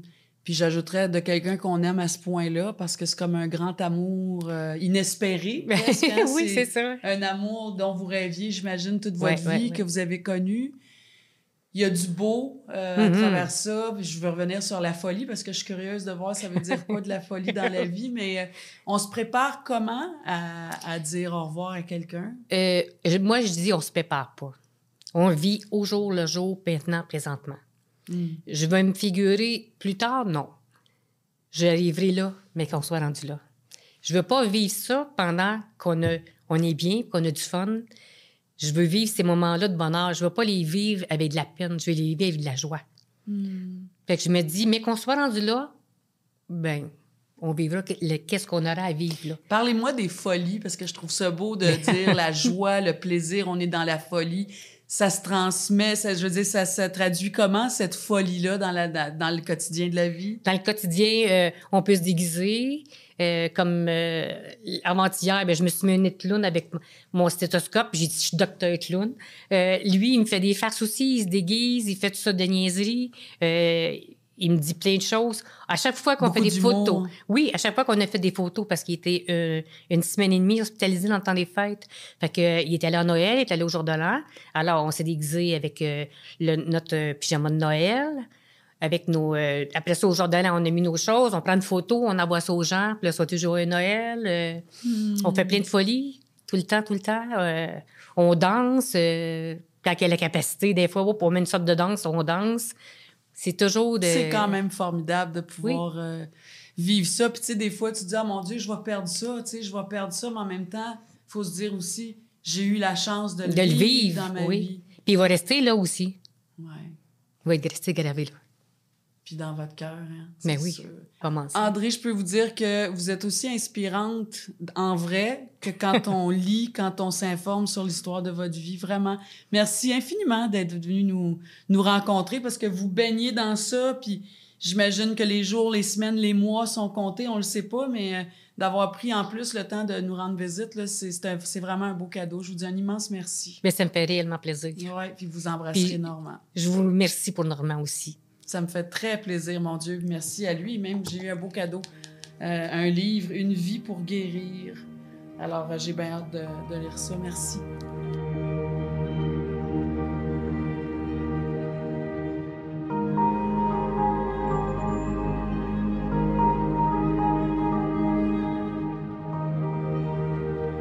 Marc Labrèche aussi est avec nous aujourd'hui, puis ça me touche que tu aies accepté, Marc. Ben voyons donc, ça me fait plaisir d'être là, pour vrai. Puis spontanément, on a fait ça en un temps, 3 mouvements. T'aurais pu dire non parce que je t'oblige ou je te demande de retourner dans le passé de ta vie, qui a été une période quand même assez difficile puis marquante. Fait que pour toutes ces raisons-là, c'est vraiment un grand cadeau que tu me fais puis que tu nous fais aujourd'hui. Ben, ça me fait tellement plaisir. En fait, c'est vrai que c'est pas des choses hyper agréables, évidemment, mais il en reste quelque chose de plutôt lumineux au bout du compte. Puis c'est ça qui me... Quand j'en reparle, puis même quand j'en parle avec mes amis, puis quand j'en reparle, parce qu'on en reparle entre nous, dans la famille, avec les enfants, puis tout ça, c'est pas... Ça a plus il y a une émotion, il y a une tendresse, évidemment, mais il y a plus la lourdeur qu'on traînait, évidemment, puis dont on pense qu'on se débarrassera jamais. C'est plus au même niveau. C'est des niveaux, non. Hein? C'est intégré, puis c'est devenu comme comment dire, une espèce de point d'orgue dans ta vie où tu fais, ah, je vis ça, je sais en le vivant, je sais que c'est dur, je sais tout ça, puis encore plus pour Fabienne, puis encore plus pour les enfants probablement, là, tu sais, quelque part, mais je sais que ça va être ça va être un barème sur lequel après je vais baser beaucoup de décisions puis beaucoup d'états dans ma vie pour dire OK. Ça teinte toute ta vie après. Après tout, puis ça relativise surtout énormément de choses. Ouais. Puis c'est une des lumières qui vient Ouais. au bout du processus. Tu sais. Il y a 18 ans, on parle de 2005, après 2 ans et demi de traitement pour un cancer, ben, ton amoureuse, Fabienne, la mère de tes 2 enfants, est décédée à l'âge de 47 ans. Vous avez été 23 ans ensemble. Ouais. Déjà, c'est Ah ouais. c'est un parcours Oh, incroyable. oui, c'est vraiment cool, ça. Puis on a tout tu sais, je veux dire, on s'est connus évidemment très, très jeunes parce que j'ai 42 aujourd'hui, fait que fais le calcul, tu sais, ça fait... On s'est connus vraiment à l'aube c'est ça, de la puberté, mais on s'est connus très jeunes, puis on a vraiment vécu, j'allais pas dire, j'irais pas jusqu'à dire tout ce qu'un couple peut vivre, mais presque. Tu sais, je veux dire, toutes des ruptures, des ruptures qui en étaient pas vraiment, mais quand même, des espèces de temps d'arrêt, Le chemin de vie à 2, le chemin de vie à 2, mais ouais, puis un chemin de vie rempli jusqu'au bout, jusqu'à ce qu'il y en ait un des deux qui, à un moment donné, doit partir, puis qui te... Tu sais, j'ai senti que Fabienne avait... Et aux enfants et à moi, elle nous disait, tu sais... Il n'en était pas question. Continuez, tu sais, continuez. Faites-le, là, ayez du fun, puis continuez à vivre, puis... continuez la famille, puis restez, ça va bien aller, puis rassurer à la fin. Donc. C'est ça. Puis Ouais. tu dis, au départ, elle avait 6 mois comme pronostic, Ouais. en fait, de survivre. Puis tu dis qu'aujourd'hui, après donc 18 ans, ta mémoire est très sélective Oui. parce que tu veux garder le lumineux de ça. Ben, il faut, c'est de la survie, tu sais. Je veux dire, c'est comme, puis je pense à ceux qui le traversent en ce moment, puis je dis pas que tu le traverses juste une fois non plus, je le souhaite pas à personne, ni à moi-même, ni à ceux que j'aime de devoir retraverser ça, mais il faut s'en servir, il faut trouver une façon de s'en servir. Faut trouver une façon de récupérer faut trouver, oui, un sens, mais faut que ça soit pratiquement utile d'avoir traversé ça. Faut que ça vienne pas juste apporter une expérience supplémentaire dans la vie. Il faut s'en servir pour faire. Je vais rendre ma vie meilleure grâce à ça. Je sais pas comment. Sur le coup, tu dis ça arrivera jamais. Ça se pourra pas. Je pourrais pas retrouver l'amour, je pourrais pas retrouver... moi, je me souviens, ça le dit, là, parce que c'est un exemple, mais c'est vraiment, c'est concret pour moi. Moi, pendant que je traversais ça, je voyais plus les couleurs, je voyais plus... C'est ça, hein? Je voyais plus les couleurs Noir et blanc, puis du noir gris. et gris et blanc. Tu sais, c'était vraiment éternellement ça. Même les grandes journées ensoleillées, je voyais plus la beauté de mon jardin, je voyais plus rien. Puis ça a été long quand même, ça. Ça a été hein? long. Et à un moment donné, tranquillement, là, après, pendant le deuil, évidemment, puis pendant que les choses se replacent un petit peu tranquillement, pour vrai, il y a comme physiquement, il y a quelque chose qui se passe qui s'est passé dans mon regard sur la vie. Oui, de cette façon concrète-là, de lumière, puis de couleur, pour vrai, puis d'énergie, puis de, bon, OK, on reprend le dessus tranquillement, puis un petit peu à la fois. Et là, j'ai commencé à me dire, OK, qu'est-ce qui me reste sans rien forcer, puis sans faire de la psychologie que je n'étais pas armé pour faire, que j'étais juste à l'écoute de qu'est-ce qui me reste. Je parle pas des enfants, évidemment, qui sont la plus belle chose que Fabienne m'a laissée, là, mais... Et d'ailleurs, faut que je compte ça parce que ça, c'est extraordinaire. Si tu permets 2 secondes. Ben non, mais on est là, on a du ça, temps. Oui. On a bien du temps, on n'a pas de pause commerciale. Oui, c'est ça. On n'est pas à Radio-Canada. Non. C'est un grand luxe. C'est pas nouveau non plus. Mais c'est ça. Mais quand Fabienne est décédée à l'hôpital le matin, quand je suis arrivé, parce que je suis allé reconduire les enfants à l'école et je reçois un appel. Il faudrait vraiment que vous veniez ce matin parce que c'est vraiment ce matin que ça va se passer. Elle était à l'hôpital. Oui, elle était à l'hôpital la dernière semaine, vraiment. Puis j'arrive, puis c'était déjà fait. Elle était déjà partie parce qu'il y a eu une panique, puis tout ça. Puis bon, elle est partie. Et fait qu'ils me disent, vous pouvez rester dans la chambre, tu sais, tranquille avec elle pendant 2 heures, puis après ça, il va falloir disposer du corps et tout ça. Je fais parfait. Fait que là, je fais mes téléphones, je suis dans la chambre avec elle. J'essaie de vivre ce moment-là de façon... mais je sens qu'elle est libérée de sa souffrance, qui console un peu la mienne. Puis là, je fais, OK, il y a quelque chose qui on rentre dans d'autres choses, puis tout ça. Et à la fin, ils me disent, ben là, ça fait 2 heures, il faudrait qu'on dispose. Puis là, je fais parfait, très bien. Et là, je m'approche de l'oreille de Fabienne. Et là, j'ai dit merci, tu sais, merci tellement pour les 2 enfants magnifiques que tu m'as laissés. Tu sais. Puis je vais pas devenir dramatique, tout ça, mais pour moi, c'est des mots super simples. Là. Merci, c'est comme mais c'est chargé. Mais c'est pas tout le monde qui peut faire ça. Ah, ben non, Hein? peut-être Quand qu'il y avait peut-être qu'à cause que je la sentais libérée. Oui, puis ça vous m'a aviez permis, ça entre puis vous, on avait là, ça. bien sûr. Et là, je jure sur la tête de mes enfants, il y a une larme qui coule. Puis là, je fais... Sur je vois- Fabienne, je vois- là, sur sur son Fabienne, sur son visage, visage. ouais. Là, je vois pas ce que je vois, tu sais. Puis là, j'essuie avec mon petit doigt, puis c'est vraiment mouillé.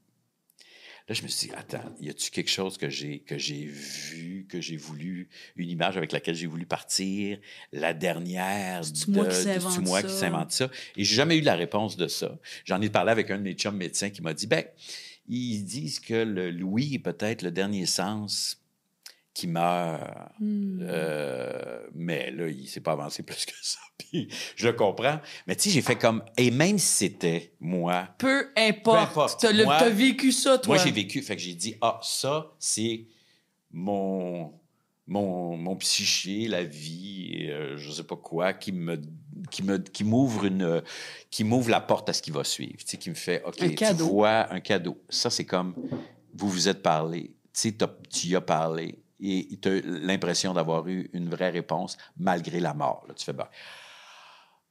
Et là, à partir de là, évidemment, il y a eu le deuil, puis il y a tout ça, mais ce souvenir-là m'est resté nécessaire et excessivement important. Puis j'y reviens.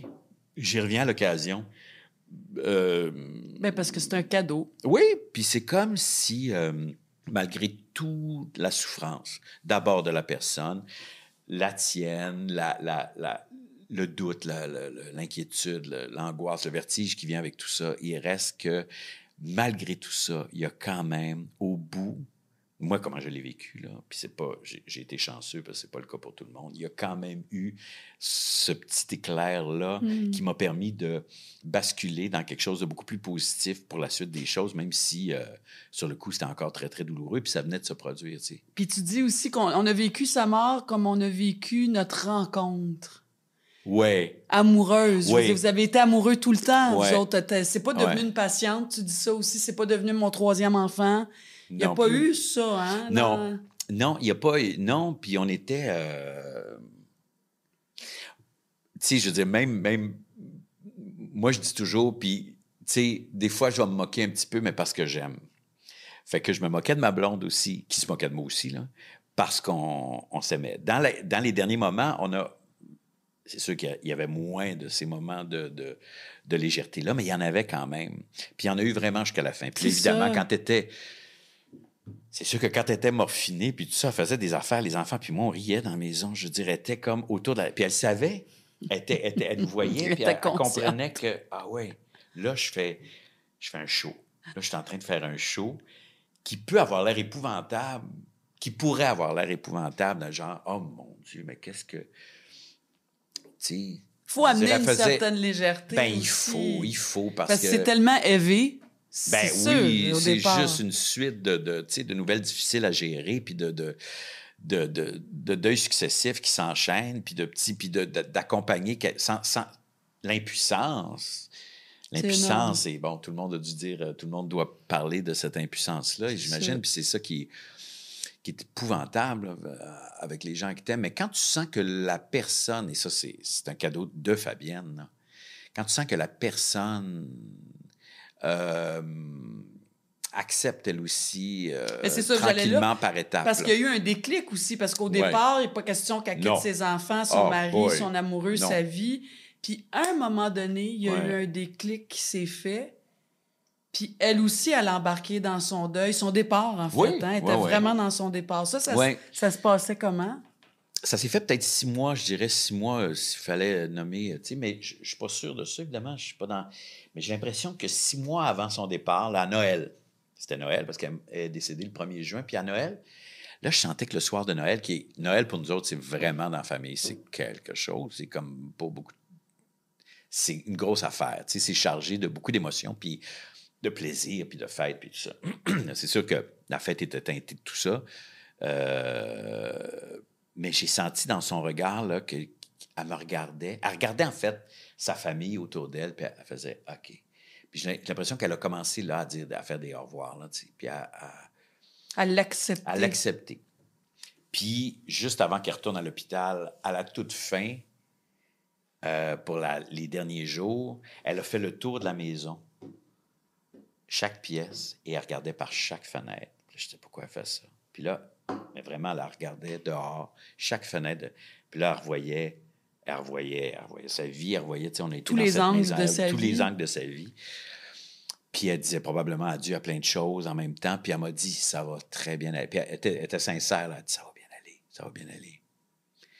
Et moi, des fois, j'étais comme, à la fin, tu sais, je pleurais devant elle, j'étais comme, je ne pouvais plus retenir, la préserver de ça. J'étais comme, puis je me disais, elle est un peu morphinée, là, je peux en profiter pour juste être comme j'ai envie d'être, puis mais j'ai l'impression qu'elle en voyait beaucoup plus que je pensais qu'elle voyait. Puis à un moment donné, elle m'a senti vraiment, il y a eu un moment où elle m'a senti vraiment complètement désespérée, puis elle a fait, t'es bien plus forte que moi, tu sais, elle a fait, c'est beau, ça va bien aller. Je te dis que ça va bien aller. Donc, elle était rassurante, hein? Elle a switché vers... Complètement. Puis elle l'a été avec ses enfants aussi, tu sais, elle a été vraiment une...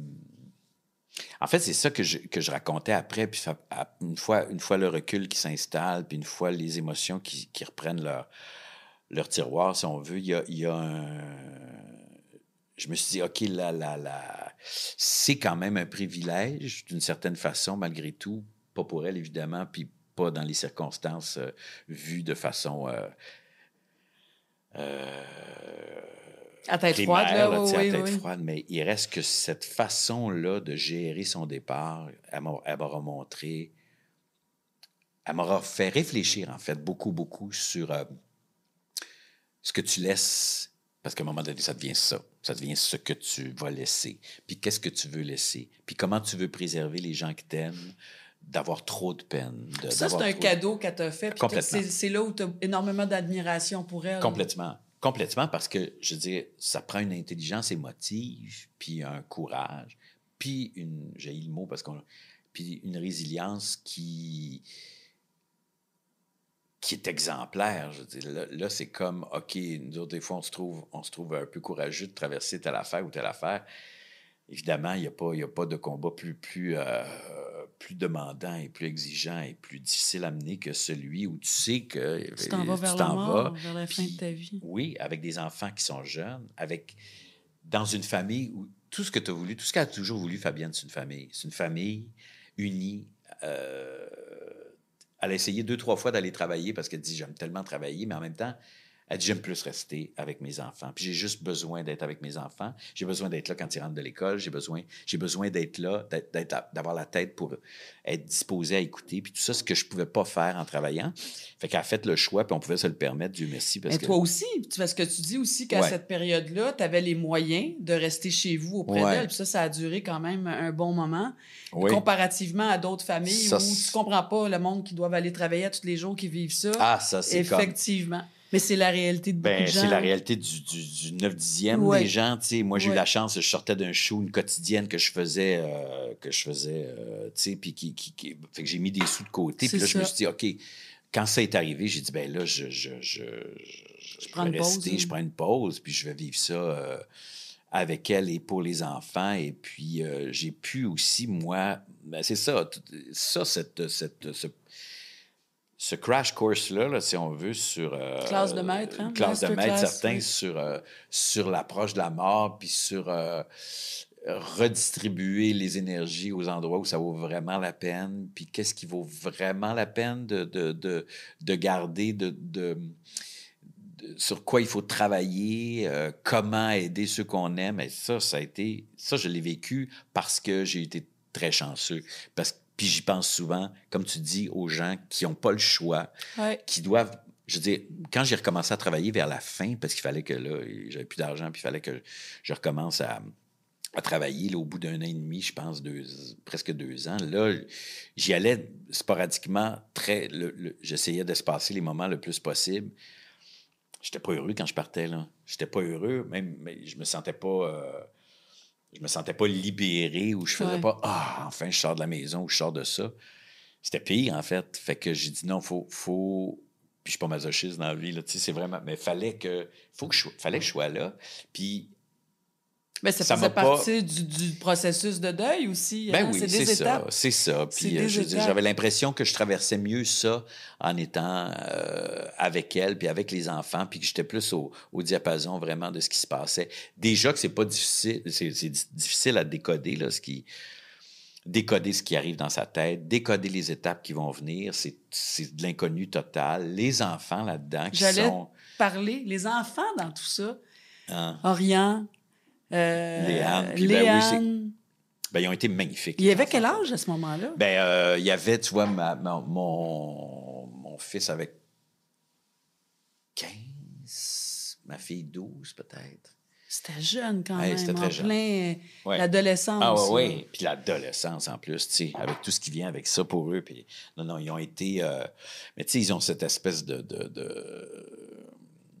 Ils savaient que c'était grave, ils savaient que leur mère traversait quelque chose, puis qu'on traversait tous quelque chose avec elle, mais il n'y avait pas cette fin-là, n'était pas envisagée vraiment, même si on en parlait sans mettre les charrues avant les bœufs, puis leur faire vivre 2 fois le décès de leur mère. Tu sais,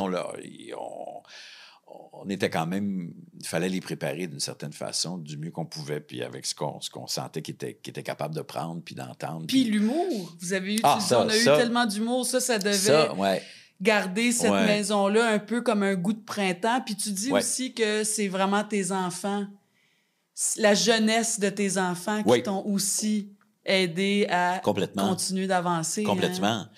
Je veux dire, c'est les enfants, ça reste toujours bien... Le meilleur de nous deux, là, de Fabienne et moi, là, qui était, tu sais, fait que c'était ça qui, puis plein de vie, plein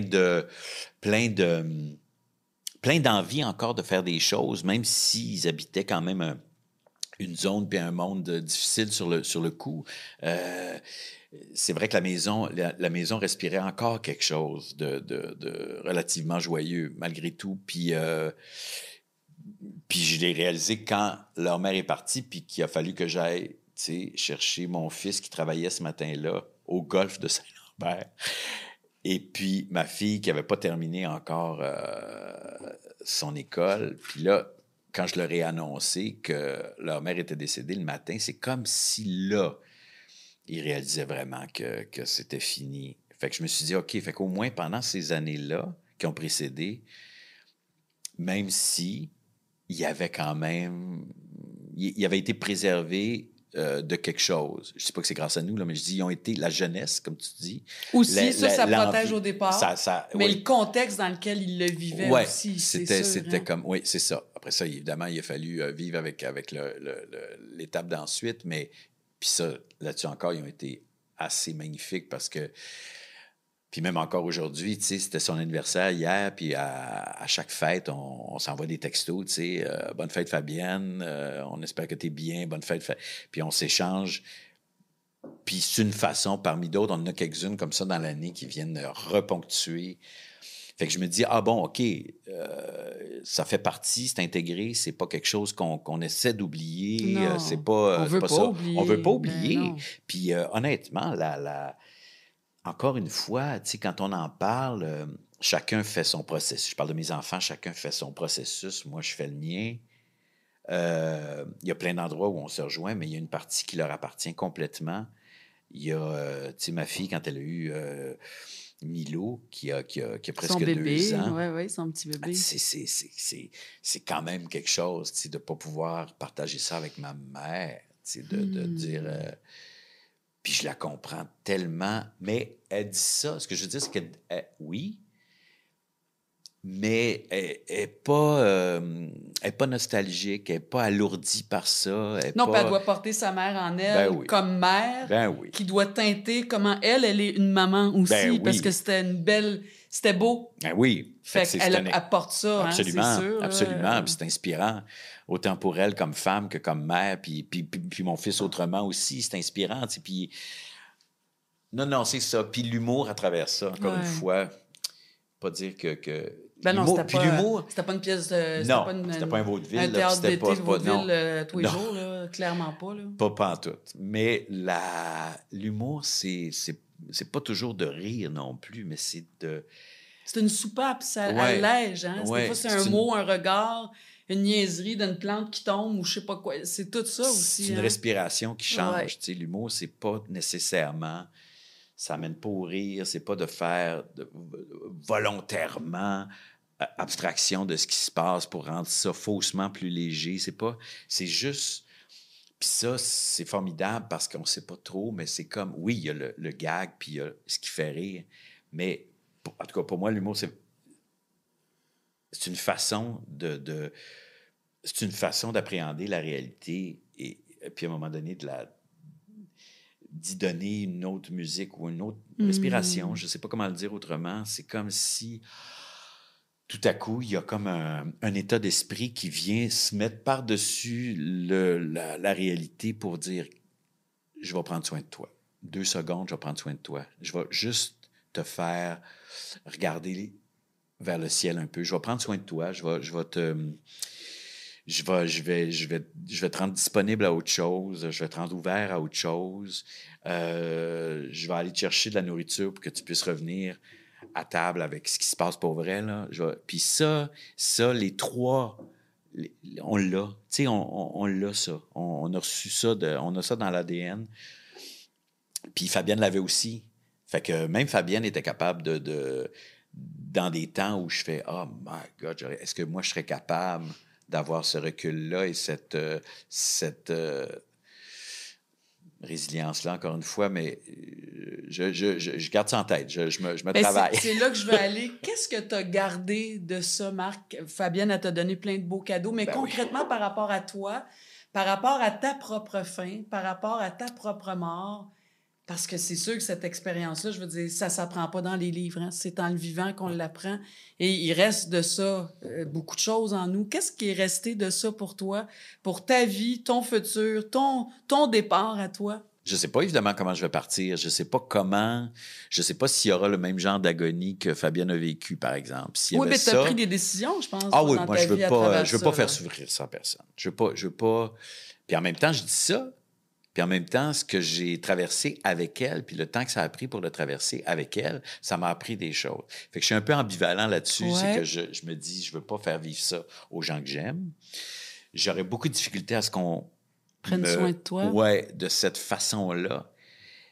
Puis le premier réflexe, ça serait de dire, hey, savez-vous quoi? Si on est tous bien, là, vous êtes bien, moi, je suis bien aussi, puis je suis encore lucide. Je pense que je serais mieux de partir tranquillement comme ça. Là. On décidera d'une date, tout le monde ensemble, s'il faut en faire. Donc, ça nous amène à l'aide médicale à mourir. Moi, c'est ce que je trouve. Merci qu'on vit dans une société auquel c'est de plus en plus accessible. Ça l'est déjà et ça va l'être de plus en plus. C'est ce qu'on veut, en tout cas. Écoute, regarde, c'est une des plus belles choses socialement qui nous soit arrivée depuis les 20 dernières années, là, 25 ans. Tu sais, je veux dire, c'est un travail de Mme Yvon. Et toutes celles qui ont travaillé à Véronique ça et Yvon tous et ceux-là, oui. Et c'est je trouve ça une des beau grandes choses. Parce que tu dis, non, moi, je veux partir avec élégance. Dignité, oui, puis pas par souci personnel d'une quelconque image, pas ça. C'est en fait, c'est que si je continuais l'œuvre de Fabienne, ça serait de dire, OK, qu'est-ce qui pourrait être plus beau ou à la hauteur de ce qu'elle m'a appris dans sa mort à elle? Ça serait de faire la mienne dans le même élan puis de dire, hey, regarde, je m'en vais, mais c'est pas grave. Ça va bien aller. Vous allez continuer. C'est parfait. Puis c'est dans l'ordre des choses. Puis c'est comme ça qu'il faut que ça se passe. Puis si je peux vous éviter les bouts archi difficiles, parce qu'il y en a, on ne se cachera pas que ça vient avec... Très, oui. Si je peux vous éviter ça, mais qu'on se rende relativement paisiblement à un endroit où on est tous relativement d'accord et confiants que... Parce que tu as fait un pacte avec tes enfants, là. Il y a de ça un peu là-dedans. Ouais. Jusqu'à un Je pense certain que point, oui. Après ça, puis je sais pas rendu à comment. telle affaire, Ouais. c'est moi qui vais décider, puis ça va s'arrêter là. Ben, c'est sûr que oui. Mais tu sais ce que je trouve beau, Marc, à travers tout ça, puis c'est de t'entendre dire que t'es en paix. On se ramène à Fabienne, à cette période-là de ta vie, que toi, tu sais que t'as fait tout ce que tu pouvais, que t'as fait de ton mieux, et t'es fier de ça aussi. Oui. Et ça, je trouve que c'est important de le dire, de le nommer, parce que on est tellement dans l'inverse. Mais t'as raison de ramener ça à ça, parce que c'est vrai que c'est une des plus belles choses que j'aurais réussi dans ma vie, ça. Accompagner la mère de mes enfants. Et accompagner mes enfants. Puis malgré toutes les imperfections puis les maladresses, je pourrais pas jamais me juger là-dessus. Je peux être dur avec moi-même. Je peux me juger sur bien des affaires. Je suis pas capable dans mon métier, il y a bien des choses que je suis pas capable de tolérer de moi-même, sans être trop dur non plus. Là, j'apprends à être un peu plus doux avec moi-même, mais ça, je peux dire, vraiment, je me dis bravo. Parce que c'est comme si j'étais allé à la rencontre des choses les plus difficiles, puis j'étais allé avec un pas relativement léger, puis encore une fois, je parle de moi, puis je parle pas de Fabienne, parce que Fabienne, c'est bien pire que moi. Mais si je peux juste parler de moi, là, maintenant, quand on parle ensemble, je vais dire, ah oui, j'ai fait vraiment du mieux que j'ai pu, avec tout ce dont je suis capable, puis tout ce que la nature m'a donné pour être au mieux, dans toutes les étapes, malgré tout. Puis ça, je fais « Ah, wow! » Je fais vraiment bravo. C'est la plus belle chose que tu as vécue avec tes enfants dans ta vie. Bien, probablement, c'est sûr que leur naissance n'est pas pire aussi, je dirais, là, bien sûr, ils étaient là sans. Mais celle-là, il y a... Puis c'est pas quelque chose qui a duré et qui est terminé. C'est vraiment quelque chose qu'on porte, dont on parle encore. Pour l'éternité. Puis qu'on va porter aussi longtemps qu'on sera tous les trois ensemble, et même après, tu sais, après mon départ à moi, puis fait qu'ils vont savoir, non, c'est ça, ils ont touché quelque chose de grand et d'essentiel, tu sais, dans cet amour-là. Fait que ça, c'est formidable. Merci, mon beau Marc Labrèche. Ça me fait plaisir, Marina. Beau cadeau, belle rencontre aujourd'hui. Merci beaucoup. Ben, merci à toi.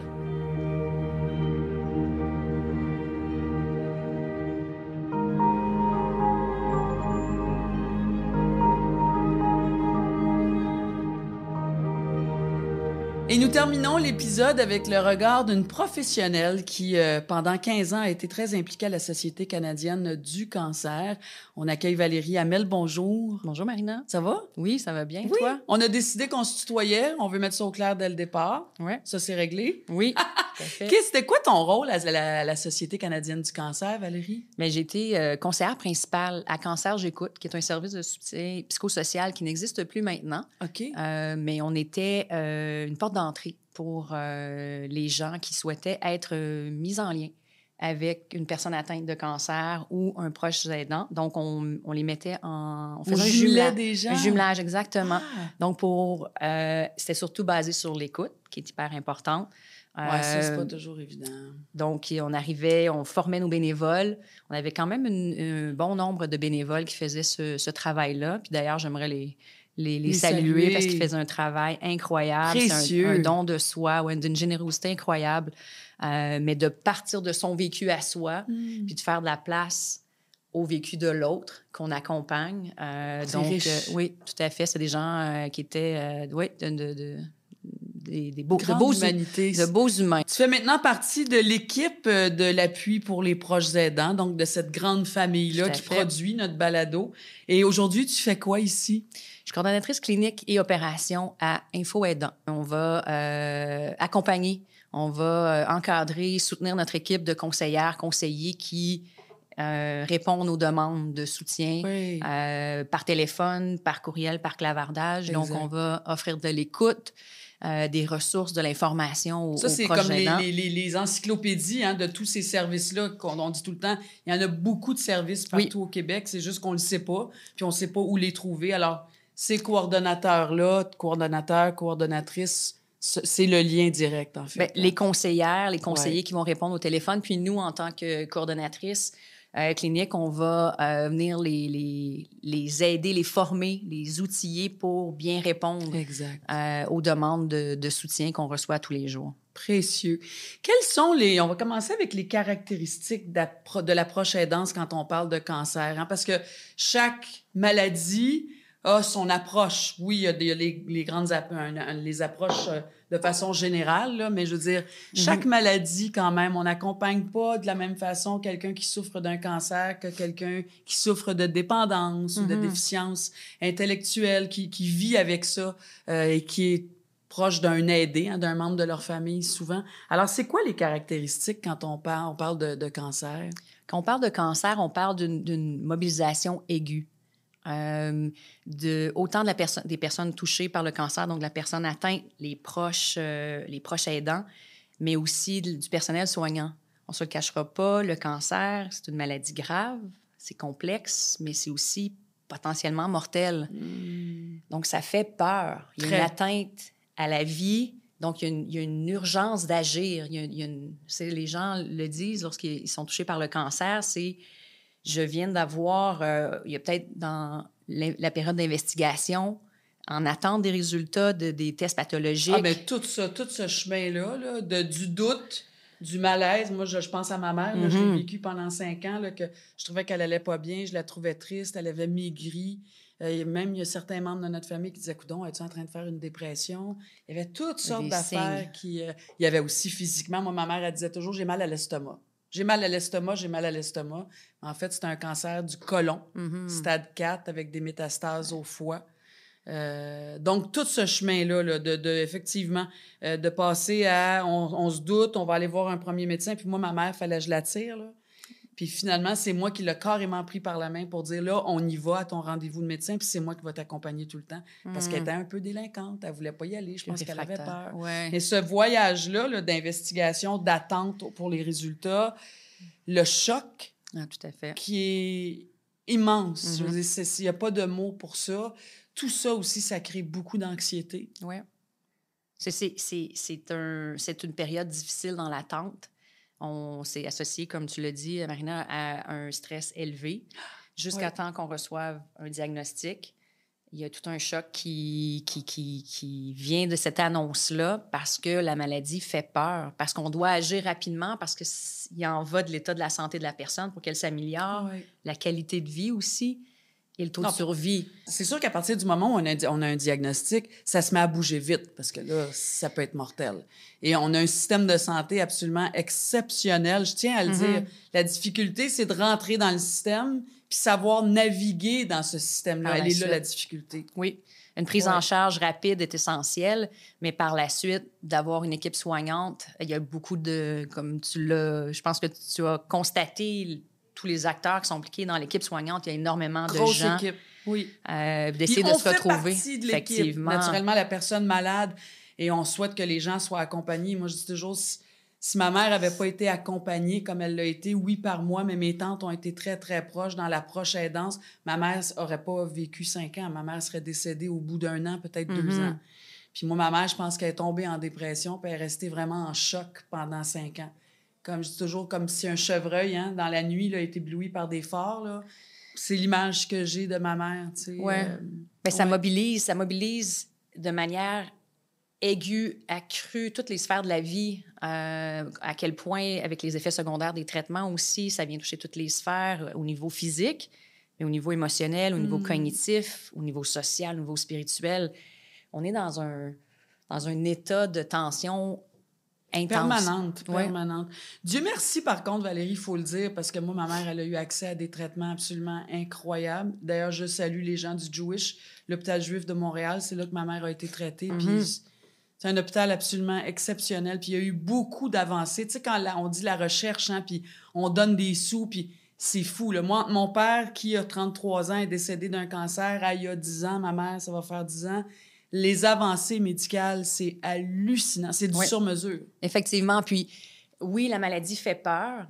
C'est quelque chose qui reste. Mais les bonnes nouvelles, comme tu le mentionnes, les avancées dans la recherche font en sorte que les effets secondaires des traitements sont réduits. Ce n'est plus la même chose. On avait de la chimiothérapie il y a 30 ans versus maintenant, mais le taux de survie augmente. Ouais. Donc ça, c'est une bonne nouvelle. Comme proche aidant, Tu sais, souvent, on va se dire, on dit quoi, on fait quoi, où c'est que je me place, comment je peux faire ça? C'est ça les clés là, qu'on veut entendre. Je dirais d'abord d'avoir au cœur de l'accompagnement l'écoute. D'avoir une écoute véritable, savoir comment l'autre, essayer de comprendre comment l'autre se sent dans ses souliers, essayer de la comprendre selon son point de vue, selon comment elle se sent. Donc, bref, c'est d'être empathique, mais une écoute véritable. Puis là, peut-être je vais utiliser des mots familiers, mais de se créer un espace d'écoute sans pompon, sans solution, de se donner un temps pour ça. Puis qu'est-ce que je veux dire par une écoute sans pompon? J'ai un peu l'image d'une personne qui fait du cheerleading, tu sais, de souligner à grands traits à coup de « ça va bien aller, inquiète-toi pas ».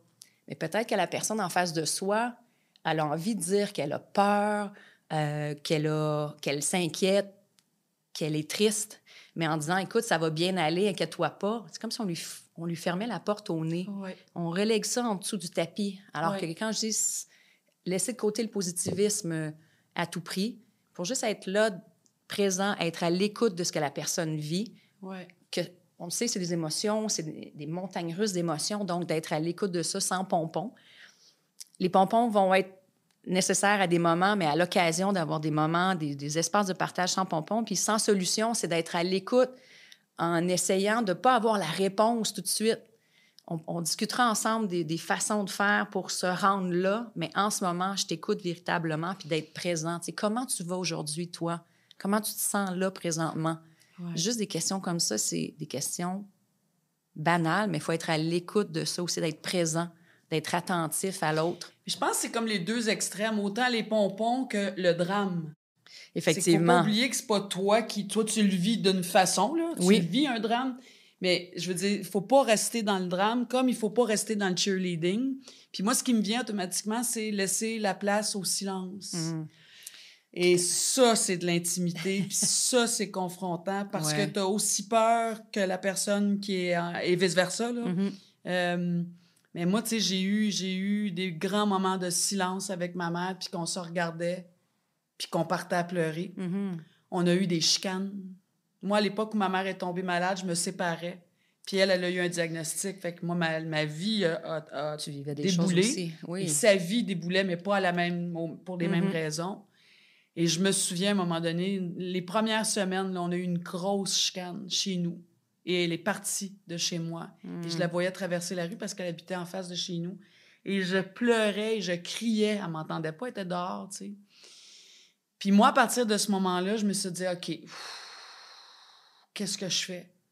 Moi, je veux être je veux aider ma mère, je veux l'accompagner. Je connaissais même pas le mot proche aidante à ce moment-là. On a toujours dit les aidants naturels. C'est une aidante naturelle. Ce qui, je le répète, n'est pas naturel parce qu'il y a tellement de chapeaux à porter qu'on s'y perd à un moment donné. Je me dis, il ne faut jamais oublier notre rôle.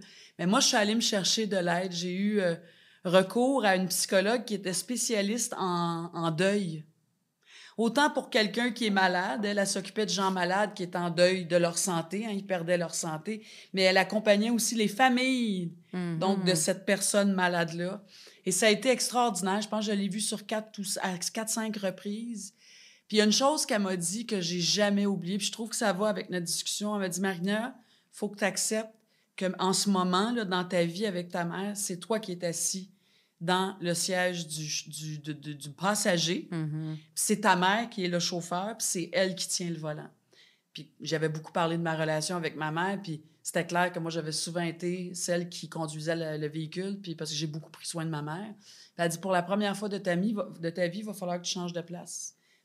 Donc, il va falloir que tu respectes ce qu'elle veut, ce qu'elle veut pas, son rythme à elle, il faut que tu ailles à son rythme à elle. Fait que quand on parle des pompons et du cheerleading, ça va bien d'aller, puis non, on va pas là. Mais ça, c'est très confrontant. On se confronte à nous-mêmes aussi. Oui, c'est une pratique, hein, parce que on aime avoir le contrôle. C'est une perte de contrôle que tu nommes, de ne pas être en mesure d'y aller, d'apporter son approche, sa perspective. Cette perte de contrôle-là, elle est difficile à composer avec, puis mais c'est une pratique. Puis d'oser cette pratique-là. C'est un masterclass, là. C'est vraiment une classe de maître, oui. On est un petit peu forcé par les événements, par l'expérience de le faire. T'es allé te chercher des ressources, des outils pour mieux composer avec la maladie, avec la situation.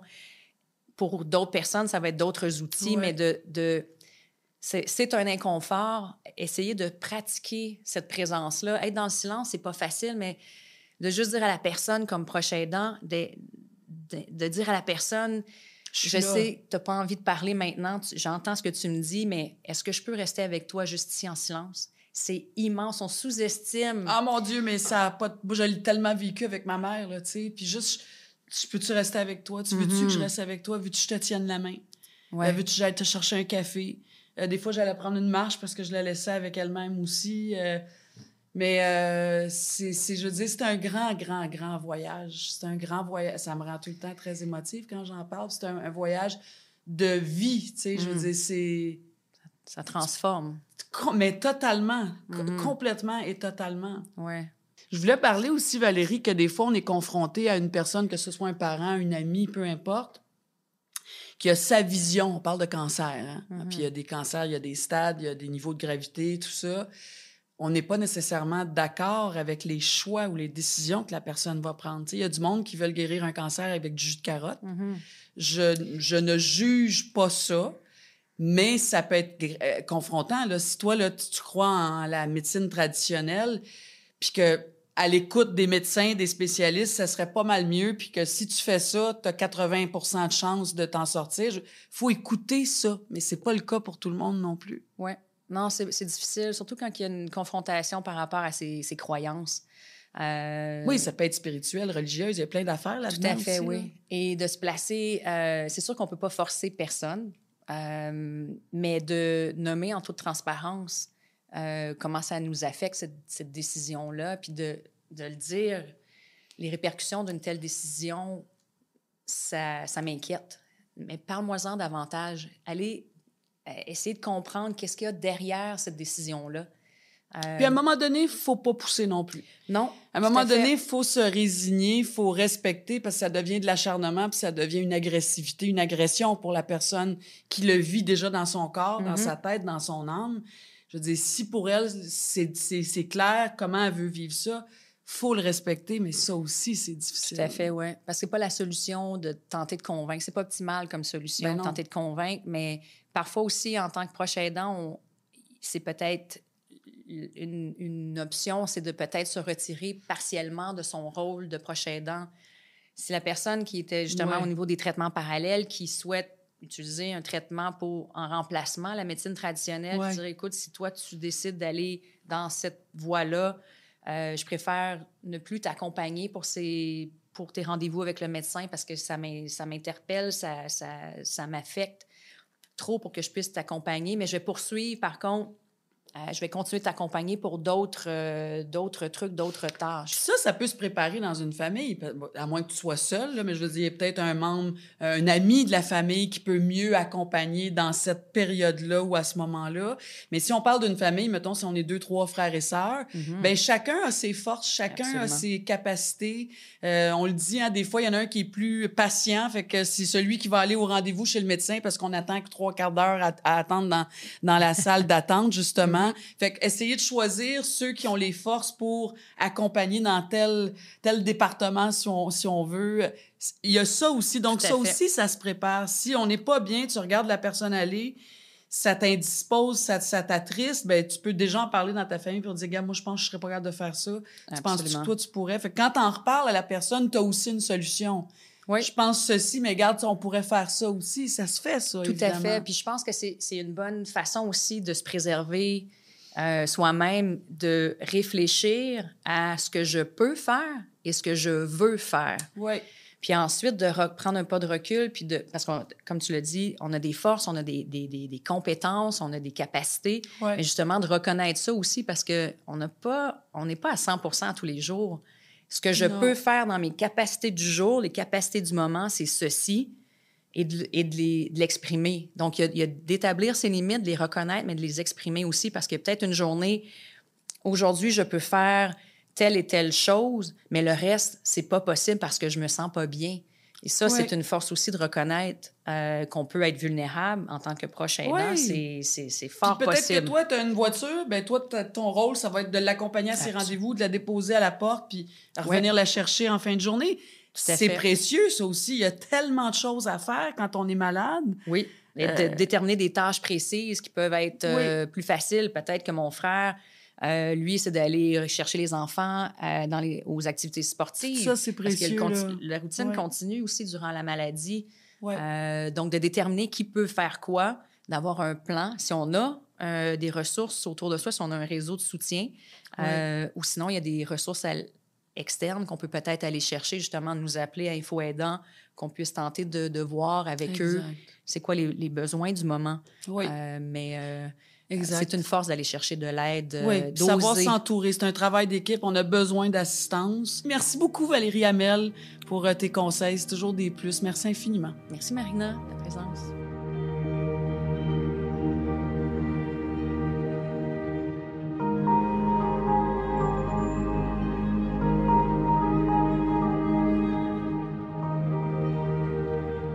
J'aimerais remercier mes précieux invités d'aujourd'hui, Pierre-Paul Alain, André Dupuis, Marc Labrèche, ainsi que Valérie Hamel.